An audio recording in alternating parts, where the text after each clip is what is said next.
주연저로 세 번째 주일 3부 예배로 가정에서 처소에서 또 성전에서 예배하는 귀한 성도들에게 하나님의 크신 은혜가 함께하기를 주님의 이름으로 축복합니다. 오늘날 많은 사람들 마음속에 어떻게 하면 잘 살 수 있을까? 어떻게 하면 출세할 수 있을까? 어떻게 하면 또 집을 사고 또 많은 재산을 소유해서 노년까지 편안히 살 수 있을까에 대한 관심을 가지고 살아갑니다. 이를 위해서 공부도 하고 또 열심히 노력도 하고 또 자기의 주어진 일에 최선을 다합니다. 결국 거의 대부분의 사람들이 이 세상 것에 의해서 관심을 쏟고 살아간다라고 해도 과언이 아닙니다. 안타까운 것은 심지어 성도들까지도 신령한 하나님의 나라에 대한 관심과 소망은 점점 희박해진 채 이 땅에 먹는 것, 마시는 것, 입는 것, 사는 것에 우리의 관심이 점점 쏠리고 있다는 사실입니다. 물론 성도라고 해서 이 땅에 관심을 가지지 말라라는 것 아닙니다. 세상과 단절하여 살라라는 것 아닙니다. 성경이 우리에게 요구하는 삶은 이 세상이 우리의 전부인 것처럼 착각해서 거기에 몰두해서 살아가지 말라는 것입니다. 인간 만사에 있어서 어떠한 경우에도 우선순위가 뒤바뀌면 그 삶은 뒤죽박죽입니다. 혼란스러워집니다. 마찬가지입니다. 우리 신앙생활도 우선순위가 바로 되어야 합니다. 마태복음 6장 33절에 그런즉 너희는 먼저 그의 나라와 그의 의를 구하라. 그리하면 이 모든 것을 너희에게 더하시리라 말씀하고 있습니다. 우리가 관심 갖고 생활에 나가야 될 가장 1순위는 하나님의 나라인데, 그런데 우리가 하나님의 나라가 아닌 세상 것이 우선순위에 두고 살아가는 경우가 많다라는 것입니다. 여러분, 교회가 뭘까요? 교회는 장차 하나님의 나라에 들어갈 사람들이 함께 모여 생활하는 공동체가 교회입니다. 교회는 하나님의 자녀들이 천국에 들어가기 전 이 땅에서 천국 생활을 맛보고 누리며 훈련하는 공동체가 바로 교회입니다. 따라서 이러한 훈련이 잘 된 성도는 교회 생활 속에 천국을 경험하며 그리고 하나님의 나라를 소망하는 삶을 살아갑니다. 그런데 안타깝게도 오늘 교회 안에 가운데서도 교회가 무엇인지 알지 못하고요, 교회를 지옥같이 만드는 사람들이 더러 있습니다. 이것은 굉장히 불행한 일입니다. 그러면 이 하나님의 나라는 우리가 어떻게 경험할 수 있을까요? 먼저는 하나님과의 관계가 화목되어져야 됩니다. 하나님과 원수된 사람, 하나님을 믿지 않은 사람, 하나님을 외면하고 하나님을 부정하는 사람이 그 마음속에 아무리 많은 것들을 누리고 생활해 나간다 할지라도 결국 천국을 경험할 수 없습니다. 더불어 교회 성도들과 이웃과 아름다운 관계를 우리가 유지해 나갈 때 하나님의 나라를 경험하게 되는 것입니다. 오늘 이 아침 저는 그래서 여러분들의 심령과 가정과 우리 교회와 우리의 삶의 현장 속에 하나님의 나라를 경험하는, 즉 천국을 경험하는 성도들이 되기를 바라는 간절한 마음을 가지고 오늘 말씀이 우리에게 주시는 귀한 교훈으로 함께 은혜를 나누고자 합니다. 그것은 19절에 그러므로 우리가 화평의 일과 서로 덕을 세우는 일을 힘쓰나니 라는 말씀입니다. 성도는 덕을 세워서 하나님과의 좋은 관계를 이루고 그리고 수평적으로 이웃과 아름다운 관계를 만드는 바 천국 생활의 훈련을 쌓아야 될 것입니다.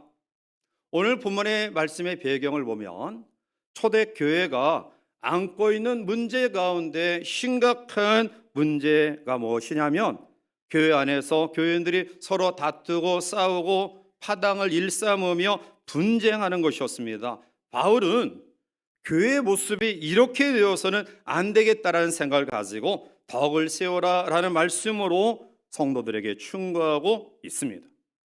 오늘날 불신자들이 교회를 바라보면서 교회의 인상 속에 가장 나쁜 인상이 무엇이냐라고 묻는다 한다면 아마 추측컨대 이렇게 대답하지 아니할까 생각이 듭니다. 교회라서 다를 줄 알았는데 교회도 똑같이 싸움, 또 분쟁, 분투 이러한 곳이 있는 것이다. 그게 참 마음속에 상처가 된다. 아마 이렇게 대답할 것 같습니다. 교회는 어떠한 이유로도 가장 잘못된 것이 분쟁하는 것입니다. 파당을 짓고 다투는 것입니다. 따라서 성도가 덕을 세우는 일은 뭐니 해도 가장 아름다운 일이고요. 덕을 세우는 그 내용은 바로 화평을 이루는 일인 줄 믿습니다. 오늘 이 아침 말씀 속에 화평으로 덕을 세우기 위해서 우리는 어떤 믿음의 결단을 가져야 될 것인가를 몇 가지 살펴보고자 하는데요. 먼저는 비판하지 말아야 됩니다. 오늘 13절에 보면 그런즉 우리가 다시는 서로 비판하지 말고 도리어 부딪힐 것이나 거칠 것을 형제 앞에 두지 아니하도록 주의하라 라고 말합니다. 우리가 다른 사람의 작품이나 연주를 이제 판단할 때 비평이라고 이야기합니다. 그래서 문학 비평, 또 음악 비평, 예술에 대한 비평 이렇게 이야기하는데요. 그런데 이 비평에도 두 가지 태도가 있다라는 거예요. 하나는 다른 사람들을 평가하고 비평할 때 깎아내리려는 의도를 가지고 멸시하는 그런 마음을 가지고 비평하는 것이 있고요. 또 다른 사람을 격려하고 세워주고 더 나은 발전된 모습을 가질 수 있도록 이러한 마음을 가지고 비평하는 경우가 있습니다. 오늘 우리들이 혹시 이러한 비평의 자리에 있다 한다면 후자의 모습들을 가져야 될 줄 믿습니다. 자, 그런데 중요한 것은 이러한 비평이나 비판보다 칭찬이 더 좋다라는 것입니다. 사람은 하나님이 만드신 피조물 가운데 유일하게 하나님의 형상대로 지음받은 피조물입니다. 따라서 우리가 다른 사람을 평가절하하고 비난하고 멸시하고 헤아리고 정죄한다고 한다면 그것은 하나님의 형상대로 지음받은 거룩한 존재를 살인하는 것이다. 그래서 산상수훈 가운데 예수님은 네 가지 부분에서 살인을 이야기하고 있는 것입니다. 마태복음 7장 1절에 비판을 받지 아니하려거든 비판하지 말라라고 이야기하면서 3절에 넘어가서 어찌하여 형제의 눈 속에는 티는 보고 내 눈 속에 있는 들보는 깨닫지 못하느냐라고 책망하십니다. 나에게 더 큰 허물이 있는데, 나에게 더 큰 단점이 있는데 다른 사람의 아주 사소한 단점과 허물을 끄집어내어 비난하고 비판하고 헐뜯는 것은 옳은 것이 아니다라는 말씀입니다. 스위스의 정신과 의사인 폴 트루니에는 고독이라는 책을 통해서 우리들이 건강하게 우리의 삶을 발전시키는 논쟁과 비판에 대해서 그는 이렇게 지적하고 있습니다. 비판의 근거는 아주 훌륭하다. 그런데 사탄은 우리를 자신의 진영에 끌어들이기 위해 그 비판을 역이용한다라고 지적하였습니다. 모두가 옳은 판단과 근거를 가지고 우리가 비평하고 또 비난하고 판단하고 논쟁하지만 결국 이것이 도에 지나치다 보니 마귀의 도구로 사용되어지고 있다라는 사실입니다. 그래서 우리는 좋은 의도를 가지고 논쟁하고 비난했는데 그런데 원치 않게 사탄을 이롭게 하는 일이 벌어지고 있다라는 사실입니다. 오늘 본문에서 우리에게 어떤 경우에도 서로 비판하지 말라는 이 말씀을 주목하시기를 바랍니다. 격려하고 칭찬하고 사랑과 감사가 충만한 우리 모두 되어 부부지간에 부모와 자식지간에 또한 성도 간에 축복하고 격려하는 일들이 우리 가운데 넘쳐나기를 바랍니다. 그럴 때 공동체는 하나가 되는 것입니다. 두 번째로는 거침돌이 되어서는 안 된다라는 사실입니다. 오늘 13절 후반절에 보면 부딪힐 것이나 거칠 것을 형제 앞에 두지 아니하도록 주의하라. 부딪힐 것과 거칠 것을 형제 앞에 두지 말라. 이 말은 의도적이든 의도적이지 않던 간에 형제를 넘어지게 하는 행동을 하지 말라. 어떤 경우에도 형제에게 거침돌이 되지 말라라는 것입니다. 우리가 먹는 것, 마시는 것, 입는 것, 사는 것, 그리고 말하는 것 모든 행동으로 인하여 다른 사람을 실족시키지 말라는 것입니다. 왜냐하면 나의 행동으로 인해 형제를 망하게 할 수 있기 때문입니다. 15절에 넘어가서 보면 만일 음식으로 말미암아 내 형제가 근심하게 되면 이는 내가 사람으로 행하지 아니함이라 그리스도께서 대신하여 죽으신 형제를 내 음식으로 망하게 하지 말라 말씀하고 있습니다. 당시 로마가 지배하던 이 시대는 우상 숭배와 황제 숭배와 그리고 온갖 신화가 난무하던 그러한 때였습니다. 우상에게 바쳐진 그 재물이 공공연히 시장에서 유통되기도 하고요. 아주 고급 포도주가 생산되고 사치 문화가 극에 달하던 시대였습니다. 이러한 시대 속에서 기독교인들이 먹고 마시는 일을 구별되이 거룩하게 성결하게 처신한다는 것은 사실은 쉬운 일이 아니었습니다. 그래서 바울은 이러한 속에 정말 지혜를 가지고 먹고 마시는 그러한 일들에 여러분들이 다른 사람을 망하게 하는, 즉 거침돌이 되어 넘어지게 하는 일들을 하지 말라라는 것입니다. 고린도전서 8장 13절에 보면 그러므로 만일 음식의 내 형제를 실족하게 한다면 나는 영원히 고기를 먹지 아니하여 내 형제를 실족하지 않게 하리라 라고 말합니다. 어렸을 때 제가 부모님을 보면서 굉장히 알뜰하고 또 먹는 것은 절대로 하수구 구멍으로 내려가서는 안 된다, 이러한 것들을 철저하게 교육을 받고 성장했는데요. 그런데 한 가지 이해할 수 없는 일이 있었는데 그것이 뭐냐면 아주 맛있는 이웃에서 갖고 온 떡을 그냥 쓰레기통에 버리는 거예요. 그래서 어린 나이에 왜 말씀하고 또 행동하는 게 다르다 이런 생각을 하면서 그 맛있는 거 좀 주지, 먹을 게 풍족하지 않은데 왜 저럴까. 그런데 이제 성장해서 보니까 아마 신앙생활을 열심히 하던 부모님이 혹시 고사떡을 먹으면 다른 사람이 상처를 받고 또 실족하게 될까 봐 이 우상에게 드려진 이 고사떡은 절대로 먹지 않고 그것을 과감하게 쓰레기통에 버렸어요. 오늘 바울이 내 형제를 실족하게 한다면 나는 영원히 고기를 먹지 않겠다라는 말씀의 배경은 사도 바울은 다메섹 도상에서 부활의 주님을 만난 이후에 율법으로부터 자유함을 경험했던 사람이에요. 따라서 그는 먹고 마시는 일에 절대로 거리낌이 없는 그러한 사람이었는데, 그런데 고린도전서 9장에 보면 나는 모든 사람에게 자유했지만 오히려 종이 된 이유는 더 많은 사람을 얻기 위해서다. 즉 내가 우상에게 드려진 그러한 재물을 먹으면 혹시 연약한 믿음 가운데 있는 사람들이 시험받고 상처받고 또 믿음을 포기하면 그것은 내 잘못이다. 그러니 나는 먹는데 거리낌이 없지만 혹시 그러한 일들이 있으면 나는 평생 고기를 먹지 않겠다. 이러한 결단이에요. 사랑하는 성도 여러분들이요, 우리는 우리의 주어진 삶 속에서 먹고 마시고 입는 것 때문에 연약한 형제들의 마음을 상하게 할 수 있어요. 그래서 우리는 사실은 먹고 마시고 입고 사는 것에 굉장히 조심해야 돼요.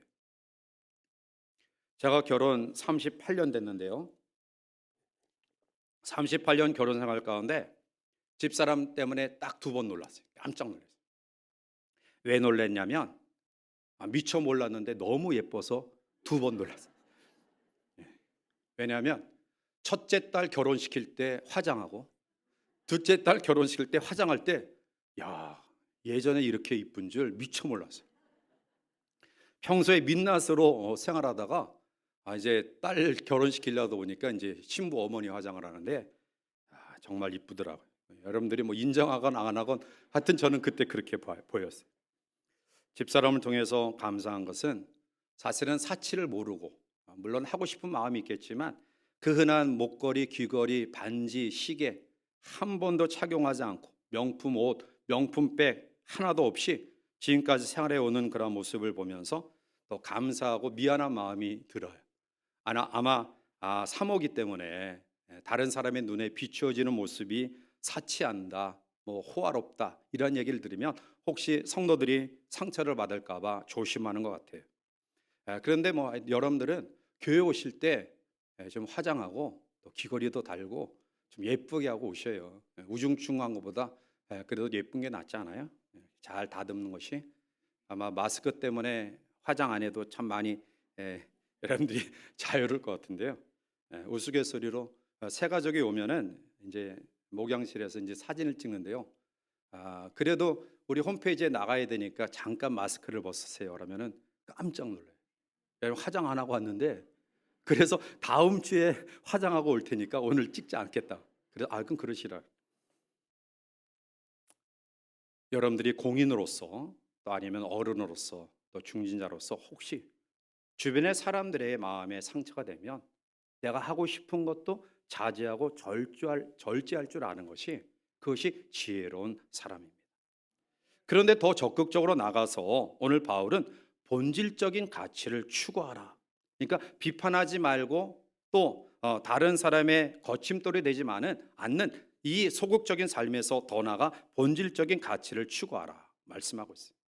가끔 가다 보면 우리가 신앙인들 가운데 논쟁의 자리에 들어가 보면 정말 본질적인 복음이 아닌 본질적인 것에 열을 올리다가 싸우고 다투고 서먹해지는 경우가 많아요. 참 안타까워요.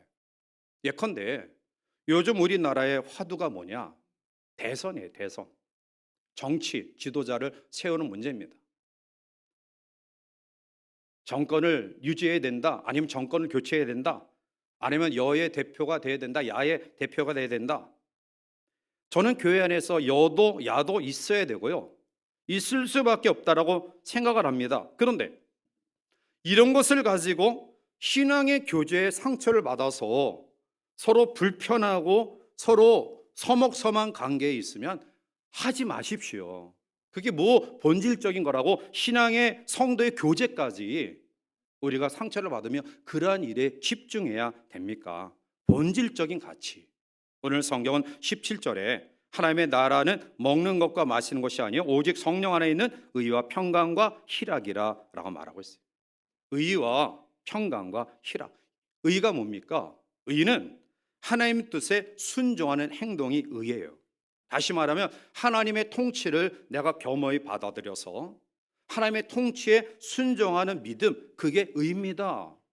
시시비비를 가린 게 의가 아닙니다. 하나님의 통치에 순종하는 믿음. 평강은 뭡니까? 예수 그리스도의 십자가를 통해 하나님과 화목됨으로 얻어지는 평화의 마음의 상태입니다. 그런데 이 평강은 예수님의 십자가의 희생을 통해 우리에게 주신 것입니다. 그러므로 오늘 우리도 십자가의 희생으로 서로 화목하게 될 때 하나님의 나라를 경험하게 되는 줄 믿습니다. 희락은 뭡니까? 의를 추구하며 예수 그리스도로 말미암아 더불어 하나님과 화평의 관계를 누리는 성도의 정서에 자연적으로 일어나는 영혼의 기쁨입니다. 그리고 이것은 더 나아가 다른 사람과의 관계 속에서 오는 사귐의 교제의 기쁨입니다. 우리가 추구해야 될 것은 의와 평강과 희락입니다.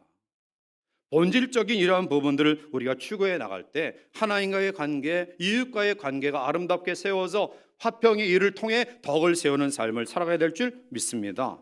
마지막 네 번째는 섬김의 삶입니다.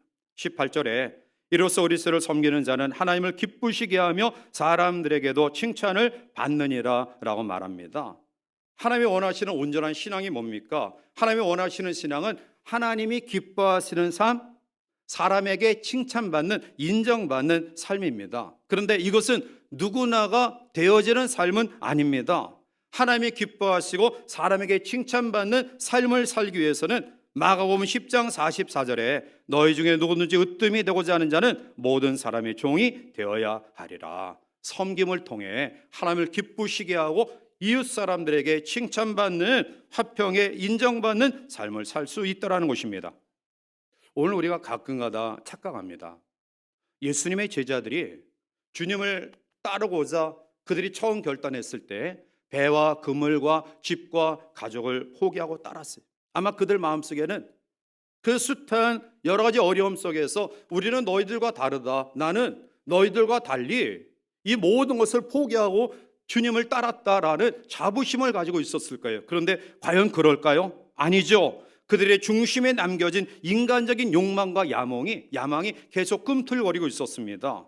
마가복음 10장 37절에 보면 여짜오되 주의 영광 중에서 우리를 하나는 주의 편에 하나는 좌편에 앉게 하여 주옵소서. 야고보와 요한이 예수님의 초자연적인 기적과 능력과 수많은 사람들이 추종하는 것을 보고 예수님을 통해서 로마의 압제에서 우리를 해방시켜 주겠구나. 그러면 예수님의 나라가 도래할 때 우리는 우의정 좌의정 할 수 있겠구나.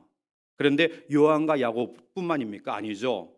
성경을 보면 다른 사람들이 이 이야기를 듣고 분노했다라고 이야기하고 있어요. 결국 다른 제자들도 똑같다라는 거예요. 이게 우리의 현실의 모습이 아닌가요? 주님은 스스로 제자들에게 이러한 것들을 지적하며 마가복음 10장 45절에 인자가 온 것은 섬김을 받으려 함이 아니라 도리어 섬기려 하고 자기 목숨을 많은 사람의 대속물로 주려 함이니라 말씀하셨습니다. 너희들이 잘못된 착각 속에 욕심에 빠져 있는데 아니다. 내가 이 땅에 온 이유는 바로 섬기기 위해서다. 여러분의 심령과 가정과 교회가 천국을 경험하시길 원하십니까? 그러면 섬김의 삶을 실천하시기를 주님의 이름으로 축복합니다. 말씀을 맺습니다. 신앙생활을 잘한다는 것이 뭔가요? 좋은 신앙이 뭘까요? 그것은 하나님을 바로 섬기고 이웃과의 바른 관계를 맺고 사는 것을 의미합니다. 나름대로 나의 신앙 좋다, 내 신앙생활 잘한다라고 이야기하는 사람이 형제와 담을 쌓고 원수 맺고 시기와 질투로 울타리를 치고 있다고 한다면 그거는 냉정하게 말해서 신앙생활 잘하는 것 아닙니다. 19절에 우리에게 이렇게 이야기합니다. 그러므로 우리가 화평의 일과 서로 덕을 세우는 일을 힘쓰나니. 최선을 다하라는 겁니다. 열정을 다하고 화평의 일과 덕을 세우는 일에 모든 신경을 쏟으라라는 겁니다. 여러분, 하나님이 기뻐하신 일은 옳고 그름을 판단하는 것이 아닙니다. 시시비비를 가리는 것이 하나님이 기뻐하신 일 아니라는 겁니다. 왜냐하면 우리는 아무도 다른 사람을 판단하고 또 정죄하고 비난하고 헤아릴 만큼 완전한 사람 없기 때문입니다. 결국 우리들이 시시비비를 가리고자 하는 그 모습도 내 주관과 내 체험, 내 경험, 내가 경험한 말씀의 범위 내에서 우리가 그러한 일을 저지르고 있다는 겁니다. 우리를 심판하고 정죄할 분은 하나님 한 분뿐입니다. 그래서 오늘 성경은 화평의 일과 덕을 세우는 일에 힘써라. 우리가 이러한 모습을 가지지 않으면 교회는 깨어지고 그때부터 교회는 사명을 감당하기 매우 어렵습니다. 올 한 해 우리 교회가 성령으로 회복하는 해 타이틀을 가지고 시작하면서 지난 6년 동안 사실은 또 직임자가 또 장로 직임자가 세워지지 않아서 우리가 직분자를 세우고 또 일꾼이 많이 부족한 가운데 우리가 좀 하나된 모습으로 또 교회를 회복하는 그런 일들을 통해 영적인 부분, 혼적인 부분, 육적인 부분을 회복하고자 하는 그런 간절한 염원을 가지고 우리가 이 한 해를 시작했고요. 이제 오늘 사무회의를 통해서 또 1년의 삶을 결산하고 또 예산을 수립하고 계획을 세우고 특별히 임직자를 세웁니다. 오늘 이 시간 우리 모두의 마음속에 화평의 덕을 세우는 일이 하나님이 우리를 향하신 하나님의 나라를 경험하는 일임을 기억하고요. 비판하지 말고 거침돌이 되지 말고 의와 평강과 희락, 본질적인 삶을 우리가 추구하고 섬김의 삶을 통해서 다시 한번 교회가 또 일꾼들이 세워져 또 하나 되고 또 하나님 앞에 거룩한 선교의 사명을 힘 있게 감당하는 우리 모두가 되시기를 주님의 이름으로 간절히 축원해 드립니다. 기도합니다. 사랑의 하나님 감사합니다.